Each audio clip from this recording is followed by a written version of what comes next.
Hey guys, my name's Trent Whitaker. I'm the marketing manager over here at Treviso. I'm here with Steve Zolonardo. We're going to do a little market update. So Steve, it's the first of the month, May. Can you give us a little insight on what the market's doing right now?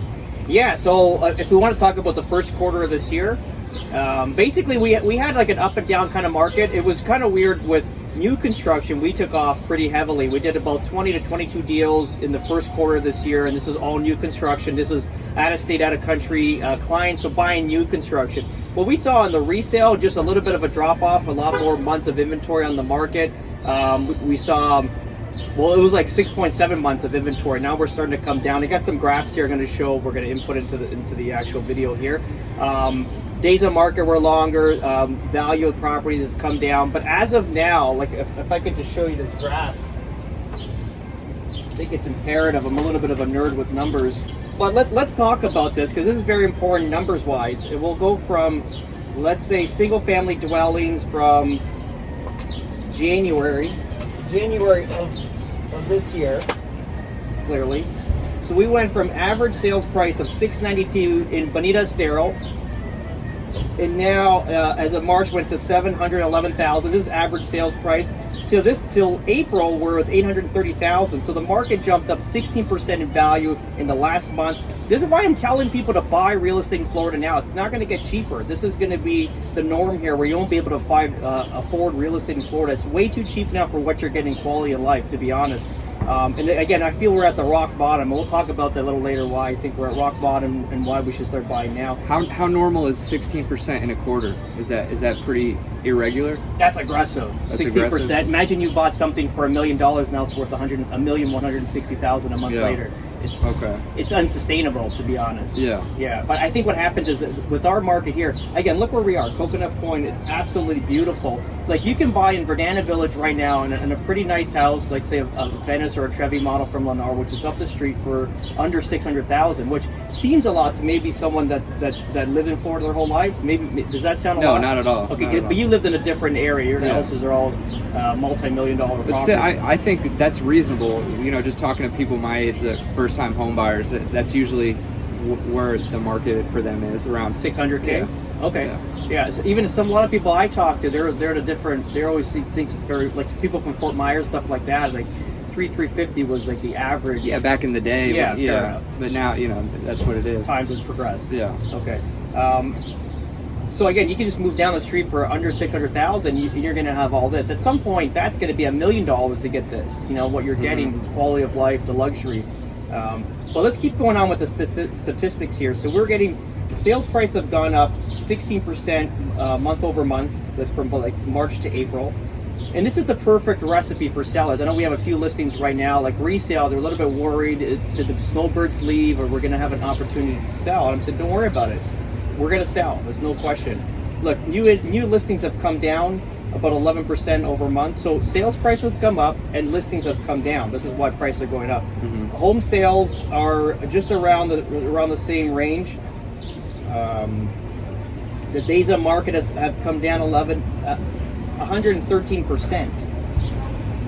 So days on market were average of 52 days or 44 days in March, and now we're down to 32 days. What's that indicative of? Just people buying fast? Faster, yeah. Okay. As soon as the property gets, so less inventory causes more buyers less choices, so buyers snap them up quicker, which also creates bidding wars, which brings the price value higher. Okay. And then I'm going to just talk about one more thing, not to get too into these details here, but months of inventory is huge, because look, when we were in, let's say, what are we now? We're in May. Let's go May of 23. May of 2023, we had 3.5 months of inventory. That means if another listing didn't come to market today, it would take 3.5 months of the inventory to go to zero, based on the buyers and the buying speed currently right now, like the assumption rate of it. Okay. So, and then March we're up to March we're at 6 months of inventory here in Estero Bonita, and now we're down to 5.3 months. So it's starting to go down. So we're getting higher prices, less days on the market, and the months of inventory is starting to go down. So this is like a perfect recipe to sell property coming soon, like you'll see it. Not to get too nerdy with all the, and I'll send you these so you can kind of post it for the crew here. So that's pretty much it. What I see in first quarter is that it's been an up and down. New construction's been on fire. Obviously, we know that's based on the rates. People coming in got to apply for a mortgage, especially if you're a naturalized citizen here in America. What happens is that these builders are buying down their mortgage rates and makes it more attractive rather to buyers, because instead of like locking into a conventional loan for 7%, they're going to buy their loan down to 5.5%. So it's you're locking into a conventional loan for 5.5% rather than 7. So it makes everything a lot more attractive. And that's just not here in Florida. That's you're actually USA in total. Like new construction is getting eaten up pretty heavily right now. And that in turn affects us. That's a bad thing for everyone, right?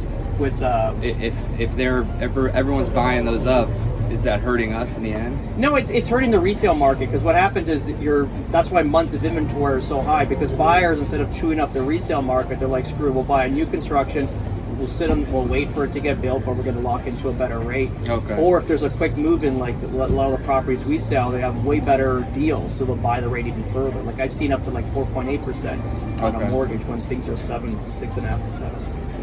Okay. So Steve, what do you see in the forecast coming up for this year? And do you think it's a time to buy, or should we wait?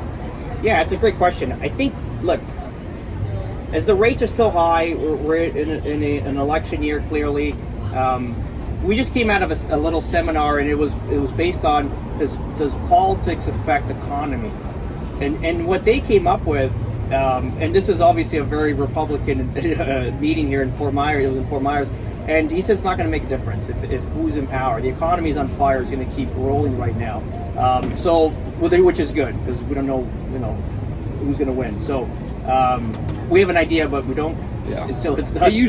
I think it'll affect it up until it happens. Maybe the first couple months right ahead of it might, because that's usually, I know with the stock market and the crypto market, people get nervous sometimes, things move, but as soon as the election's over, it's usually whatever direction it was going, it's going to continue. Fair enough. So right now there might be a blip. Usually they're going to basically boost the economy now, like lower rates and do stuff, and create incentives for the market to roll a lot faster right now to make the economy look robust. Obviously the current administration did a lot of damage to the economy than, let's say, the previous administration. So anyway, so what they're saying next year, doesn't matter who's in power, the economy is on a roll, which is great news for us. Again, that's obviously one man's opinion.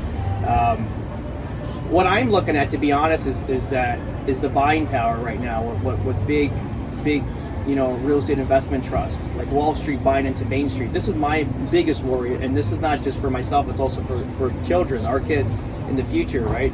And the youth looking to buy houses, first-time buyers, is if you got these big mammoth corporations like Blackstone buying massive amounts of rental properties and single-family dwellings. There's another app or another company called Arrived, and what that is, actually Jeff Bezos is invested into that. So I was telling you about this earlier, where it's basically fractional ownership, almost as people buy bits of Bitcoin. Similar idea, where single-family dwelling next to your home right now could be 1,000 owners. So everyone puts in $100, $500, $1,000, and they have this fractional ownership of this home. And these properties will always be rentals. There's no incentive for them to sell them ever. They'll never sell them, and it's basically Pottersville. Like, think about it. It's going to be slummed. Yeah. You're going to have some random management company doing it. They don't really give a shit about the property. They're going to be charging, like, even the people that want to buy this as a fractional ownership, it's never going to really be profitable. Yeah. But people are looking at it like, well, I have $1,000, but I might as well put it into real estate, which is always a better idea for me, I think. A lot of those companies in the past have been scams, though, that do that. But if BlackRock's getting their leg in the door, then who knows? No, this one's Amazon. Oh, this is Amazon. Jeff Bezos bought it to Arrive. This fraction ownership.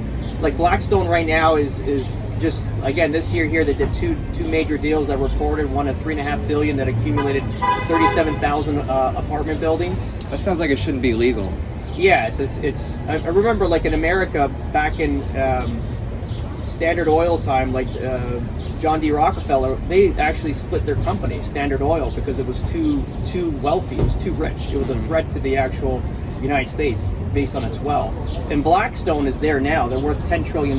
It's basically an economy of a country, and then some. And then some. Yeah. So, but I think politics is maybe it was less corrupted then than it is today, because I think you can buy them a lot easier than what you did back then. Let's just say, but so they did a $3.5 billion deal earlier this year. That's between Canada and the U.S. And then they just did a $10 billion deal just recently, right now, and they accumulated like 27,000 apartments right now. Are these deals made public as soon as they happen, or has this been going on, you think? So it's in the works now. I think they still gotta get it approved by, I think it gets looked at by, I forgot the system that does it, just to make sure it's not. Because they say once we found out, it might be too late for, Most of the time. But they gotta release it prior to the deal gets secured. Then it's gotta go through securities and a whole like that whole system to make sure it's like a straight up deal, because it's obviously big.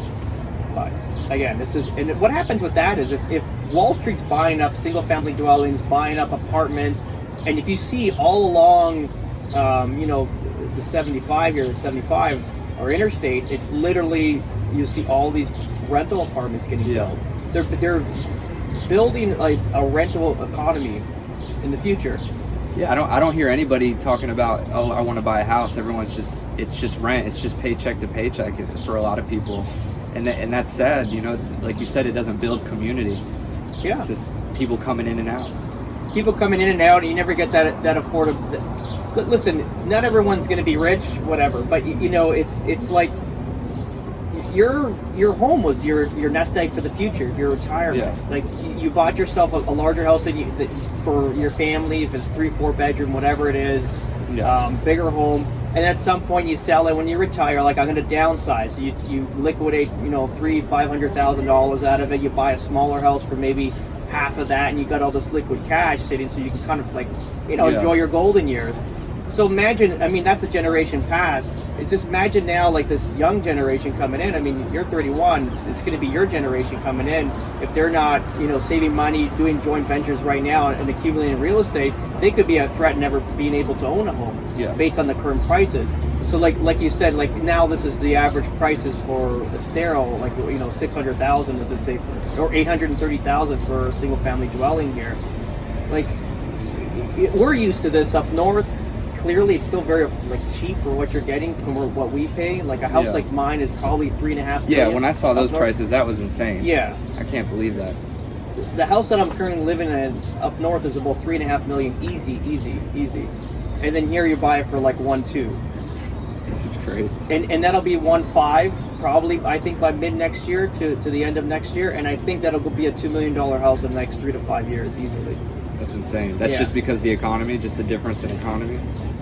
Yeah, I think it's also the people moving down here, because Southwest Florida has been a place people lived here clearly, but it's a lot of the people from up north, they came here for second property ownership, vacation, retirement, or investment. Now they're actually packing up their businesses and moving down here, so it's going to put a lot of pressure on the market.